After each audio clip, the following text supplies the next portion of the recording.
Welcome to Now for Someone Completely Interesting, brought to you by Vengeance Energy Services, small trailer repair and small equipment rental with mobile mechanical capability. Call Mike at 780-614-7687 or find them on Facebook, Vengeance Energy Services. I'm your host, Ben Poulin. My guest is someone who had a brief introduction here back in episode 18 when I had her husband Pierre on, and he talked a little bit about how they met. Now, at that time, I didn't want to talk too much about her because I knew we would have to do an episode together. She's been on my list for quite a while. Joanne Lamoureux is another great volunteer in our community, especially with regards to the Lakeland Cross Country Ski Club. She's also a fixture with the Iron Horse Ultra 100. Music teacher, mother, grandmother. You know what? If I keep listing the roles you fill, we will run out of time just on that alone, I'm sure. But thank you so much for joining me. Actually, thank you so much, Joanne Lamoureux, for inviting me into your house. We've got this nice fireplace. We've got tea. We've got, of course, some beer. And been looking forward to this for a while, especially since when I last talked to Pierre on the episode about how you guys met and eventually became a couple. We'll get maybe your version on that a little bit later, but let's start off with you both had a kind of an interesting background growing up. So tell me a little bit about your experiences growing up, where you grew up, your childhood, and let's just start at the beginning with that. Okay, shall I start where I was born or just where I grew up? Oh, you know what? Whatever you decide. That's the way we roll on this episode. Well, okay. I was born in Vancouver, actually. Okay. And I know we'll get to that a little later. But I might as well say it now. I was born in Vancouver, and I was immediately placed in a foster home in Maillardville, which is just and then I was adopted when I was 6 months old by a French-Canadian couple from Alberta. And so then I was raised in Edmonton. Okay. Mm-hmm. Now, was that a similar neighborhood to where Pierre had been raised? Because he talked about you guys knew each other growing up a little bit. Was it in the same neighborhood or just in high school later on? Oh, no. So, Pierre and I met actually in high school only because from grade 4 to grade 9, I went to this all-girl French school, and he was going to an all-boy French school, 7 to 9, right, Pierre? That college. And then they sort of collapsed those things, and they started, it was interesting. It wasn't Francophone schools, wasn't immersion schools. It was something on the way. Right. And they would call them, it was the first bilingual school. Okay. So we did 10, 11, 12, and together, yeah. All right. Tell me a little bit about growing up in Edmonton. How did you find it as far as your experiences? Wow. You know, the things that that I did, I would never have let my boys or my, it's funny, just how things were so much safer maybe then. Okay. So I was the first up until grade 4, we lived in Calder. Right. In Calder, and it I don't know, I was young, whatever. But I can remember I used to walk to play school when I was 5, and I'd walk along the busy road all by myself about 5-6 blocks. Like, who would do that now? Send their little kindergarten kid off. And this was a busy road. And you know how the snow piles up? Yeah. And I could still remember I would walk on the top of it on the ridge. Like, I could have fallen off. Mm-hmm. But my mom didn't even have an idea what I was doing. I just walked, Well, that wouldn't even happen in a small town as far as I know nowadays. People are so... I know. It's crazy. And also, I was raised in, then when I was in grade 4, we moved to Parkview. Okay. So we were closer to kind of the ravine type areas. And I spent all my time in the ravines with my friends, cycling with my dog. I would just go with my little pink Mustang with the red banana seat and go bombing down in the ravine with my dog. And that, like, who would let their daughter do that? Starting from grade 5 on? Good parents, that's who. Oh, man. So you ended up as a career getting into education. Specifically, you were a music teacher. Yes.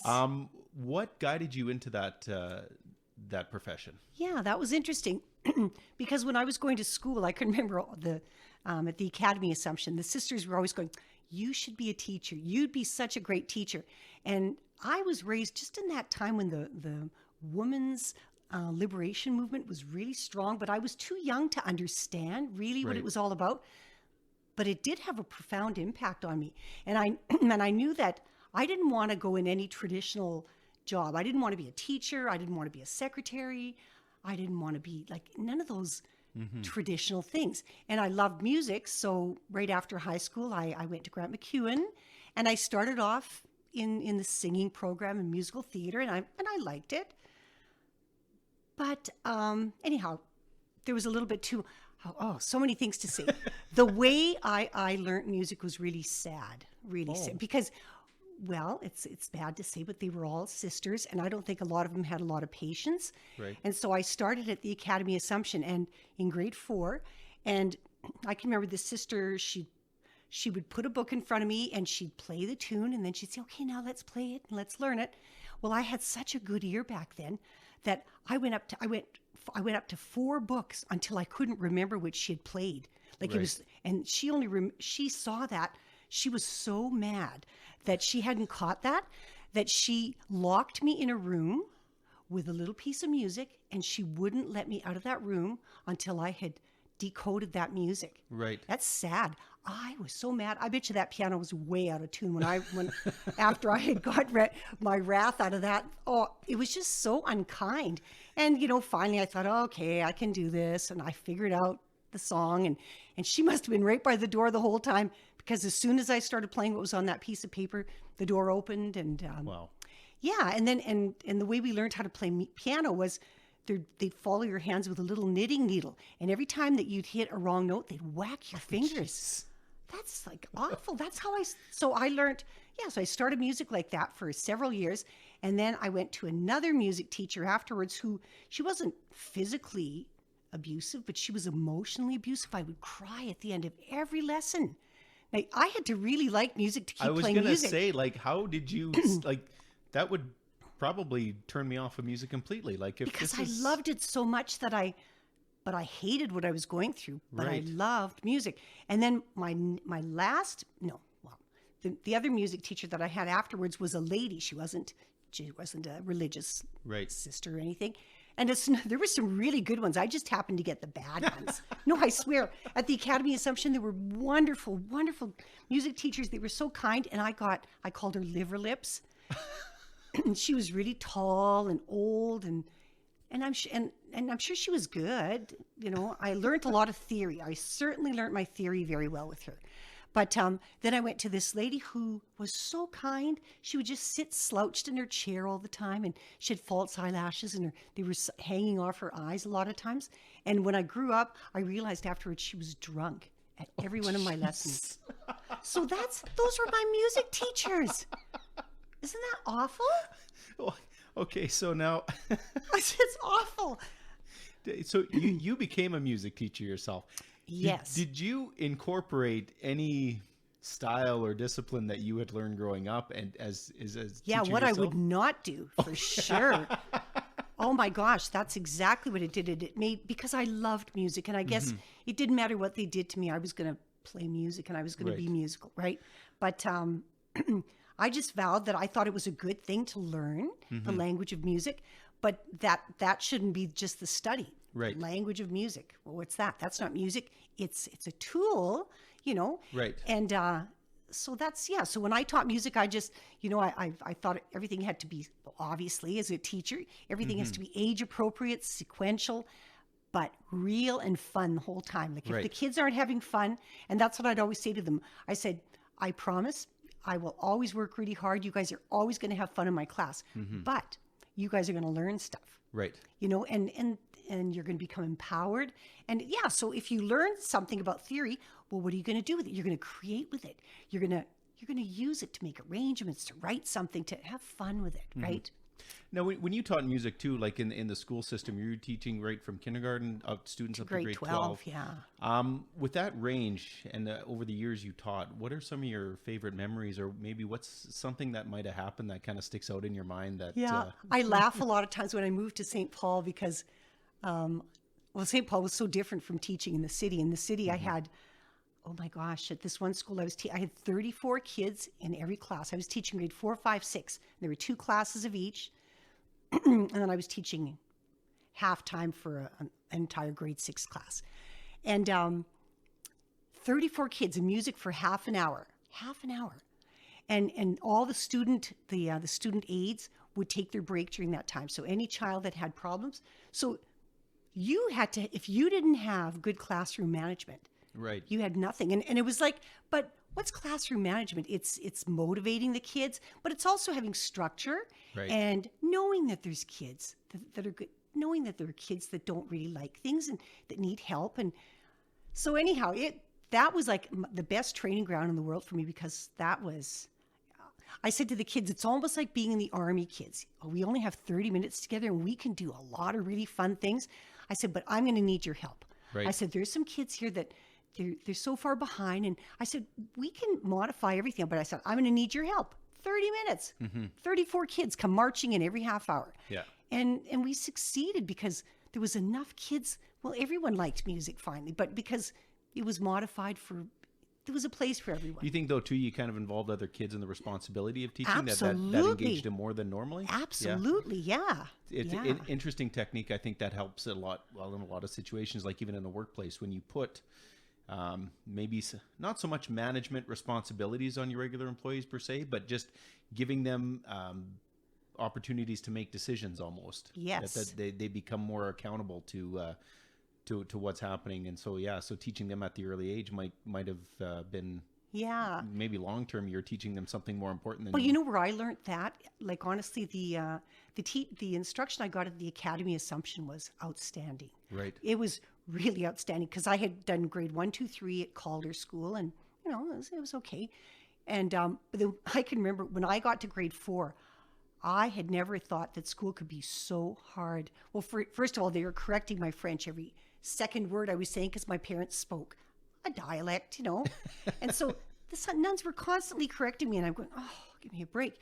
And then it would be show and tell, and my dad's a hunter and a trapper and all this, so I'd be bringing in beaver tails and moose horns and all kinds of stuff, and all the sisters are looking at me like they're horrified, and I'm going, what? Like, I don't know, but I really did love it there, and I learned so much.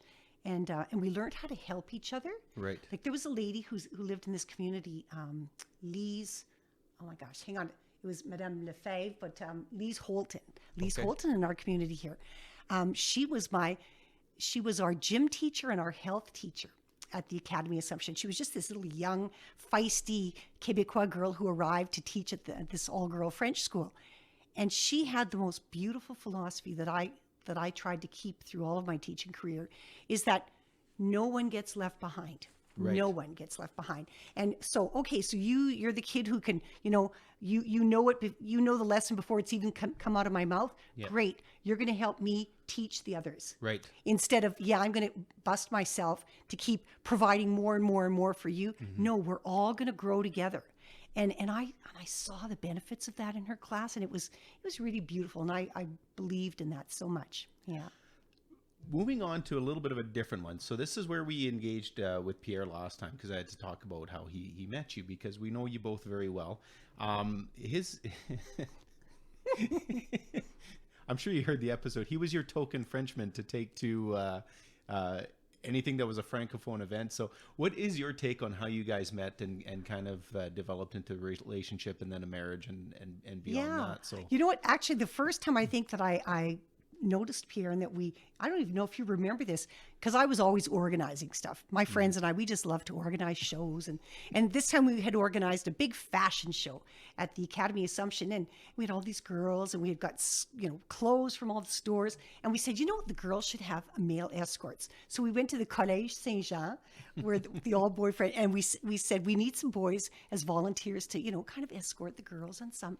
And so Pierre, of course, hopped on that. And so I think that's where I remembered you the first time. Anyhow, and and then in grade 10, 11, 12, he was how do you say, le rat de la bibliothèque. He was one of the library rats. So he and his friends, they were all like political and philosophical and intellectual and so they were always, and they were organizing what do you call that, Pierre? Like when you got angry because we couldn't have a dance, a protest. Yes. Well, so the whole school was out on. So that's what Pierre was doing in high school, and I mean I was just as intelligent, like many people were. It's just because you're in the library all the time doesn't mean you're smarter than everyone else, right? Right, Monique? But no, so anyhow, we were, and so my friends and I, we were organizing the grad committee, and Pierre and all of his buddies were like, no, that's just a dumb thing, the grad, and we're not going. But we had an excellent French teacher, and he said, we're going to have a debate on this. Oh. And which was smart, eh? And so it was the guys, the little intellectual guys against us organizing girls, right? And so we did our thing and presented, and we won. And some of his buddies were like, meh, meh, meh, meh. But Pierre, and I think that's when I really noticed Pierre, he came over and he shook my hand and he said, you know what? He said, you brought up a few points I would have never thought of. He says, I'll be there. I'll be at the grad. And I thought, whoa, that is a good attitude. And that's when I noticed Pierre, because I thought, this is good. I like that in a person, People who are receptive to other ideas. Yes, and who are open and who aren't afraid to debate and talk about things, even if it's different than what their point of view is. And such a timely thing to say with all the opinions that are being thrown around, and people just have no patience for anything else right now. But maybe that's something we have to get back to, is like, hey, you can have an idea that differs, and it doesn't mean it's wrong, whether you agree with it or not, but maybe we can find some sort of a commonality into it, or at least open our mind to seeing the benefits of other ideas out there. So absolutely. It's like extremely timely for the situation we're experiencing in our country and the world right now. So, and I don't like to get too political into this, but it's more about your stories. But when you bring up stuff like that, I like to maybe make a point of saying, hey, that's really poignant at this time. So thanks for bringing that up. So, okay. So I want to go back. You said right at the beginning, you were born in Vancouver, and at 6 months old, you're adopted. Mm-hmm. When did you learn that you were adopted, or how was that? Was that something that you were always brought up with, or was it a point in your life where your parents said, hey, listen, this is your background. This is how you came to be in our lives. What? Yeah. How did that happen? Yeah. My parents, I think from the moment they had me in their arms, they were telling us that I was adopted and how lucky they were to have been able to adopt me. So even before I could even understand, my brother was adopted as well in Alberta. And we grew up knowing that we were adopted, but that we were special. Right. And my dad, still to this day, when he tells the story of how they walked into this little foster home in Maillardville, BC, just not far from Vancouver. And they'd go up the stairs. He says there was like 10 little cribs with the little babies in them. And he says, we kept walking going, maybe it's this one, maybe it's this one. And I was the very last one. I was 6 months old. I was sucking my thumb. I had curly hair. I was twirling my hair. And Mom said I was like a rag doll. We weren't neglected. We were fed and changed and clean. But I think this lady just had too many babies. But oh man, did that deter me in any way? After that, my mom and dad must have made me jump and do all kinds of stuff. And, to sort of start off in kind of a sad way, but have no repercussions, like that says a lot for my parents. Well, it is kind of like they picked you kind of thing, right? And a lot of parents don't pick their biologically, right? So So, there's a really interesting story so you grew up knowing you were adopted. Yes. Did you ever wonder where you actually came from, what your actual biological genetic background was? And did you ever have any interest in finding out about that? Well, so that's interesting too, because my parents, unlike my brother, because the father didn't even know that I existed. Right. So my parents had to go to court and, just to family court to sort of legally make everything. And Mom and Dad were so excited and didn't know much about the world. And I grew up with them telling me I was Danish. Okay. That's what my parents were telling me, but that's not at all what so when I did finally end up meeting. So anyhow, my parents they talked about it so freely and openly. And they raised my brother and I saying, one day we want you to find your biological mother, because we want to thank them for having had the courage to give you up. Wow. That's how we were raised. And my brother and I are going, nah, we're good. No, we got great parents. We're good. My brother and I had no interest, but my parents kept pressing and saying, no, we really want to. but my brother and I weren't interested because we knew it could be a big can of worms too. Right. You know, it can be. It can go either way. And then one day I was listening to CBC radio, and they were doing an interview with women who'd given up their children for adoption. And I thought, that's kind of interesting. And they all said the same thing. They said, you know, hands down, we weren't ready. It wasn't a good time for us to have a child. But we always, in our hearts, we always wondered, did they have the better life that we hoped they would have? And at that moment, I thought, well, heck, if my birth mother's thinking that, I can put her mind to rest right now. And so I said, I'm going to do it. I'll start looking. And so in Vancouver, it was harder than in Alberta. They gave hardly any information at all. Right. I probably had a little bit more because I'd gone through the judicial system. And but there was this association that if I put my name, and if my birth mother had happened to put her name, well, they would automatically bring us together. So I paid that thing $20 a year for like a long time. And by now then I was married. We had probably four kids. Yeah, we had 4 kids by then, 4 boys.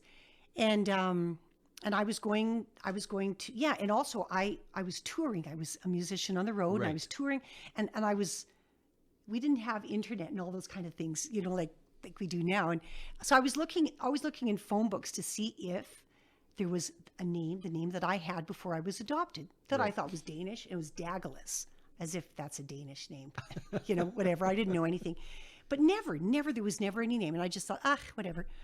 And then one day I was going to Vancouver for a choral conference, a children's choral conference. And I had pawned my kids off to all my friends. And just as I was waiting for the cab to come pick me up to bring me to the airport, this little voice in my head said, get up, take your adoption papers and put them in your suitcase. And I thought, I'm going to Vancouver. I'm going to find out why those guys have been taken by $20 a year. And I haven't had any results yet. I'm going to find out what's going on with that. And so, so I just did it. And then I got on the plane and I stayed at UBC in the residential students res. And I thought, I'm going to go check out the university, and it looked nice. But even the university is kind of creepy, like downtown Vancouver. And I'm going, as soon as it gets dark. And I'm going, well, maybe I'll just sort of stay inside. And I was kind of walking around, and I passed by this long line of phones. Remember way back, you don't have that anymore. No, all those everybody's things. got cell phones now. It's so funny, eh? And again, like I don't get voices in my head ever like that. Right. But I didn't even think it was weird. And this voice said, look up the name you had before you were adopted. And I went, and I answered this voice in my head, and I said, I've been doing that for a long time. There aren't any Douglases. And this voice says, look again. And I'm going, And I can remember I did that. I went, And I went, took a phone book and just went like that. Yeah. And I looked, and there was one. And I'm going, whoa. So I phoned it up, and I really didn't know anything. And here I think I'm Danish, of Danish descent, and I didn't know anything, really, very little information, just what my parents sort of remembered, and it was all skewed and mixed up. I just knew when I was born, and that's about it. And I ended up talking to one of my nephews, and I said, this is going to sound real weird. And I said, it's kind of like a puzzle. And I said, I really have most of the pieces missing, but here's some information I have. And he goes, He goes, that's kind of weird. And he says, sounds like you're talking about my grandma. And he says, I don't know anything about her having another kid or something. He says, but I'll ask my dad. You know, they're out taking the dogs for a walk. Not one, the dogs for a walk. And I went, oh, okay. And I stayed by this stupid phone thing, you know, and it was his wife, Darlene, who called back, and she asked me when were you born, and da. And she said, Joanne, this is us. And I said, well, you're married to my brother. We'll put him on the phone. She goes, he is so beside himself right now, he can't even talk. Oh, and I went, wow. Yeah. So anyhow, my biological mother had been, it's such a long story, but she was remarried, and she married a man who was very wealthy, and they had 2 chalets up in Whistler, and she was up there in one of the chalets with him. And she said, we're going to try to get her down. Right. But this man was very controlling, and had to know everything about what she's doing. And she says, it's not going to be easy. And I said, well, whatever. I said, if it doesn't work this time, but they did. They managed to get her, and I met her, and it was so special because you practice. What are you going to say to her? Well, I had gone through my thing. I said, I just want to thank you for having had the courage to have me, and to give me up for adoption. And if you're wondering if I had a good life, I had a beautiful life, and I've got great parents. And she just, the whole time I was there, she was just smiling. She wasn't crying. She was smiling, and I brought her flowers, and then she started to talk. And she goes, I can't believe I have a daughter that speaks French. And I'm sitting there thinking, man, like she had this insane accent. Like she had a German Lithuanian accent. And I'm thinking, whoa, I can't believe I've got a birth mother who speaks German and Lithuanian and speaks English with a heavy German Lithuanian accent. And it's just crazy, eh? So not Danish. Not Danish, no. So it sounds like then too, if I'm understanding you correctly. So while you're growing up knowing you're adopted, her family is growing up knowing that she had given someone up for adoption. Is that yeah, kind of a sad story. Yeah. So what happened is she had 5 kids already from 2 different husbands. Like there's always anyhow, we won't even get into all that. She was a really brave woman, and so she had her first 3 sons in Germany, and then they immigrated, and her husband kept wanting to get them to Vancouver. And I think when he got there, he must have been a little bit of an abusive person. And I think when he started to be like that to the boys, she left him. Right. Hands down, she left him. And then she was like she was working, what was she doing then? Anyhow, then she met, and so this other man was German Lithuanian like she was. And then she met a German Russian man, and they had another son, and she was pregnant for my sister Rita, and this other gentleman died in a work-related accident on Vancouver Island.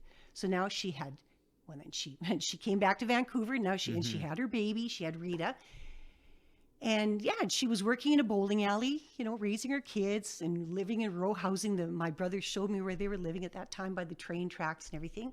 But she was just a really positive, strong woman. People were drawn to her. She'd bring people together, She was just that kind of person. And I guess there was a Scottish guy 10 years younger than she was who'd come around, and that's who my birth father is, I guess, And when she found out she was pregnant, she said, no. She kind of just, said, okay, thank you very much, Yeah. And she said, I never told him because she said, I already had 5 kids. Right. And she said, I was 33, he was 23. Right. And she said it wasn't fair, for him to assume my life, and the way my life had turned out. And that was that. But she said, if ever you want to know, and I said, well, gosh, if he doesn't know, I'm not going to come and bust his life up, wreck his life. But so anyhow, okay, so how did this happen? How did I end up getting, so one night, so she has her 5 kids, she's pregnant for me, and she needed milk, and we used to always go to corner stores to buy milk in those in the olden days. And so one of her friends next door, so my eldest brother was 12, and Henry said, Henry, look after the kids. I'm just going to get some milk. We've got none for tomorrow morning. So she and her friend next door, they went walking. And as she stepped off the street in Vancouver, just to cross the street, a cab turned the corner and hit them both. Oh. And she woke up in the hospital with a broken pelvic bone. And I was still alive. Wow. Isn't that's crazy, eh? Yes. And then when she woke up, she was just freaking out. She goes, oh my gosh, I've got 5 kids at home. And they said, well, call family. She goes, I have no family here. And all of them, all those women, they were poor. They were all single mothers raising their kids. And so social services, we talk about the big scoop too. She was obviously an immigrant woman who spoke, even when I met her, when I was 20, I don't know, how old was I? 30. I was in my 30s. She still spoke English with a heavy German Lithuanian accent. Right. So go figure, eh? So you can imagine then, and the state had just decided that she was a single mom with 5 kids. She didn't need another one. As soon as and she was still in the hospital, couldn't walk. As soon as I was born, they whisked me away into a foster home. And she said, all I saw is that you had a birthmark on your face. Like I had it removed just recently. And yeah, and it took her a full year before she was able to walk, but she wasn't quite walking yet, and she wouldn't sign. She wouldn't sign to give me up for adoption. She said, no, I'm a good mother. I'll Right. do fine. My other kids are great kids, and we'll do fine. And so what they did is, before she was walking, and she hadn't seen her kids in all that time, they'd been placed in different foster homes, and so they dropped her off with her 5 kids, and she wasn't even walking. She was crawling. Gave her a little bit of money and said, we'll be back at the end of the week. And so, and can you imagine all those kids had been through? Yeah. It was just insane. No, I mean, sorry, but no, yeah. but it's crazy. Yeah. That's, I don't know, the See, I social... thought it was a crazy story to begin with, but I didn't realize she was hit by a car and laid up in the hospital when you were born, and then... That's what happened, yeah. That's unbelievable. Yeah, and so after she had spent a week, she was exhausted, and they came by, and she said, I was so exhausted, I didn't even know how I could do anything, And they came, and they said, okay, well, would you like us to bring your little 6-month-old baby now?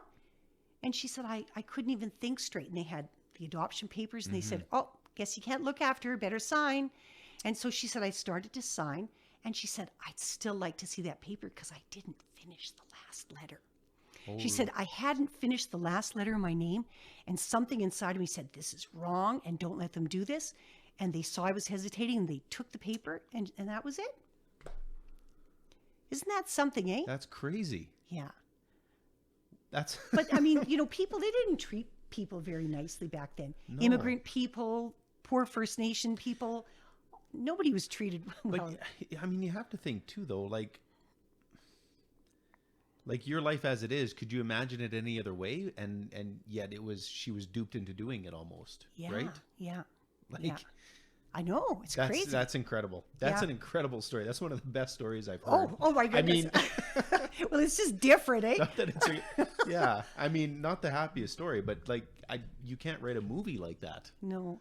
Wow. And when I was taken away, and she did have to go back to the hospital, and the kids knew she was going to come back. They finally knew where their mom was.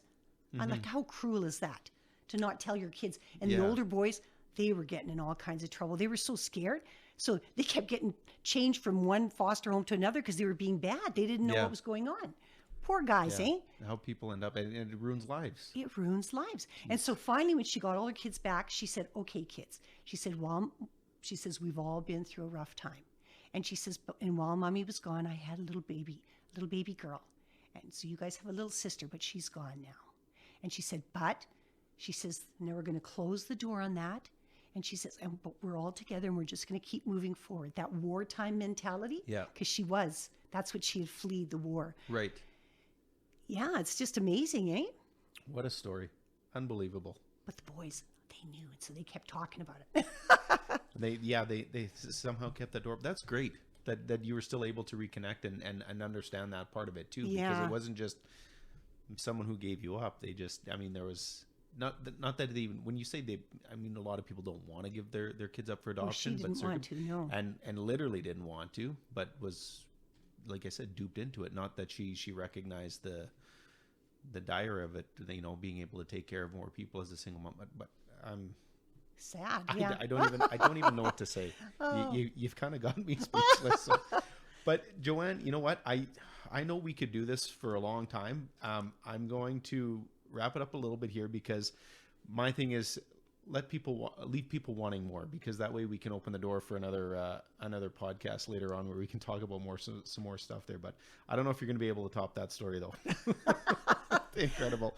So once again, thank you so much. Before we wrap it up though, Joanne, I know you've listened to a couple of these episodes, and my final question to you is, now that you're someone who is completely interesting, who would you recommend on this show for me to interview someone completely interesting? Wow. I was thinking about that the other day because I knew you were going to ask that question. And there's so many interesting people around us, aren't there? Exactly. So many. And, one person whose story I would love to hear is Tanya Fontaine-Perosny. Oh, absolutely. How interesting, like she speaks Cree. Mm-hmm. She has gone for a degree at the Blue Quills College. She's a very, calm, unassuming person. But I think that there's the waters run real deep in that woman. I'd love to get to know her more. And her husband's a pretty good brewer as well. There, That's right. Well, that would be the second complete couple we've had on the podcast, because we've already had Colin on. So good suggestion there. So we'll have to look into that for sure. So I'm glad you mentioned that. So once again, thank you so much for inviting me into your home and sharing a very personal story with us tonight there. That's Joanne Lamoureux. This episode brought to you by Vengeance Energy Services, small trailer repair with equipment rental and mobile mechanical capability. You can call Mike at 780-614-7687 or find them on Facebook, Vengeance Energy Services. If you've enjoyed the episode, make sure you give us a like and subscribe, and don't forget to check out other episodes. You can find us by searching social media, Poolin Radio, or your favorite podcast provider, Poolin Radio, or Now for Someone Completely Interesting. Joanne Lamoureux, thank you so much. Thanks, Ben.